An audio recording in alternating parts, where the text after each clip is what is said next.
What is the difference between a service dog and a pet dog? A lot of people don't realize that service dogs, part of the temperament that we're looking for in a service dog, is for the dog to be able to learn on the job. Okay? So I'll tell you a quick story about Joe here.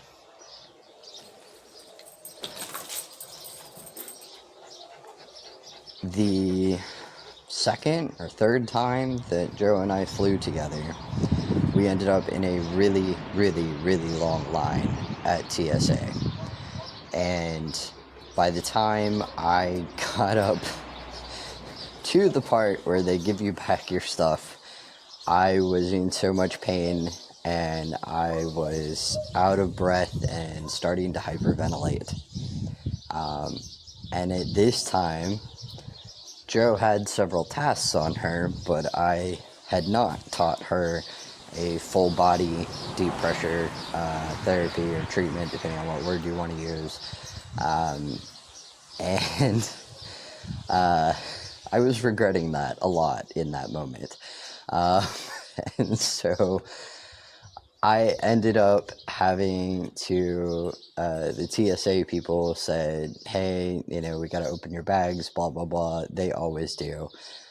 In the 14 years I've had a service dog, I have never gone through TSA without them needing to open my luggage since I got a service dog.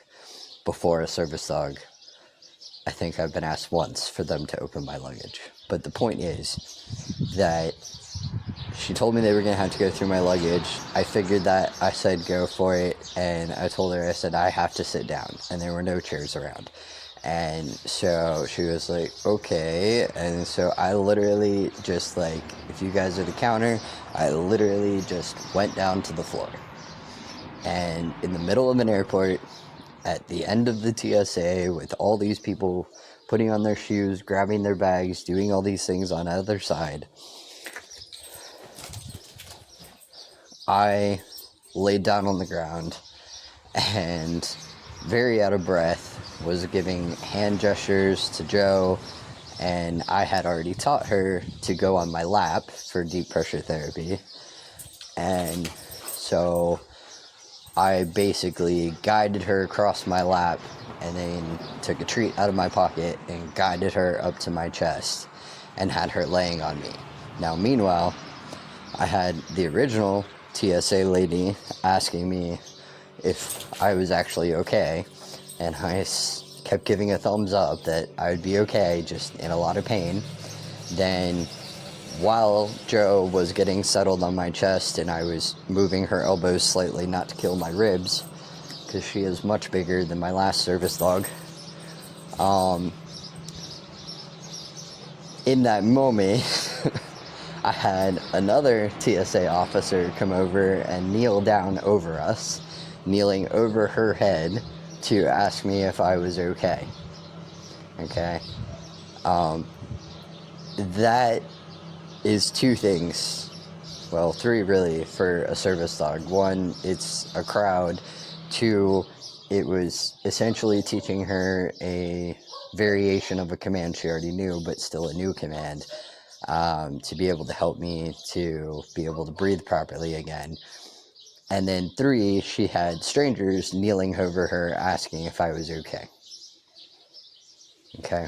Service dogs have to be able to handle that. When we have medical issues in public, when we have medical emergencies that might require EMS, things like that, the dogs have to be able to handle all of that and stay focused on their job. So when I went looking for her, I was looking not only for good around other dogs or smart or friendly to people, etc., that everybody else is looking for. I was looking for a dog that can take a concept in a new situation and do something new on the fly, because that is what service work requires. Whether that's something you haven't quite taught them that they need to learn, and how they got to learn a little faster, which you can't do for every task, but for this particular thing, it's something that can be learned on the job. And she handled it beautifully. So It was only her third flight, and like I said, very crowded TSA. We didn't have that for the first two flights. And she had never seen me. We were a relatively new team. She had never seen me that out of breath, in that much pain in public ever before. And that's one of the many things that makes a service dog different than a pet dog.